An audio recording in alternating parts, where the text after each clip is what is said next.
అండి అందరికీ నమస్తే. ఈరోజు ఏం చూపిస్తున్నానంటే ఫెర్టిలైజర్ తయారు చేసి చూపిస్తున్నానండి. ఒక ఉల్లిపాయ, ఒక కాకరకాయ, 4 పచ్చిమిరపకాయలు, ఇంగవ, ఒక స్పూన్ ఇంగవ, ఒక అర స్పూన్ పసుపు వేసండి ఫెర్టిలైజర్ తయారు చేస్తున్నాను. ఆ ఫెర్టిలైజరు మనకి మొక్కలకి ఫంగస్ అది పట్టకుండా అండి, మొక్కలు పచ్చగా ఉంటాయి ఇలా తయారు చేసుకుంటే. దీంట్లో పుల్లటి మజ్జిగ వేసండి మొక్కలకి ఇస్తే చాలా పచ్చగా ఉంటుందండి. అది కొద్దిగా మజ్జిగ వేసి ఆడాను కదా, ఉన్న మజ్జిగ కూడా వేసేస్తున్నాను. వేసేసి మెత్తగా అవిలా ఆడేసుకోవాలండి. మనం క్లాత్ వేసి వడకట్టేసుకోవాలి. ఎందుకంటే స్ప్రై చేసినప్పుడు స్ప్రై బాటిల్లోకి వెళ్ళిపోయిందంటే అడ్డు పడిపోద్దండి. కాబట్టి అలా వడకట్టేసుకోవాలి. వడకట్టేసుకుని ఒకటికే 10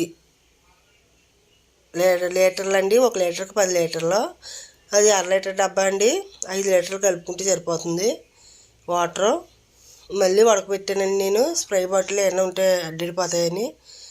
ఇదండి 10 డబ్బాలు వేసుకోవాలి. వేసుకుని అలాగ మొక్కలకి ప్రతి మొక్కకి అలా స్ప్రే చేసుకోవాలండి. చేసుకుంటే ఈ ఫంగస్ అది పట్టం. ఆ వీడియో నచ్చినట్టయితే లైక్ చేయండి, సబ్స్క్రైబ్ చేసుకోండి.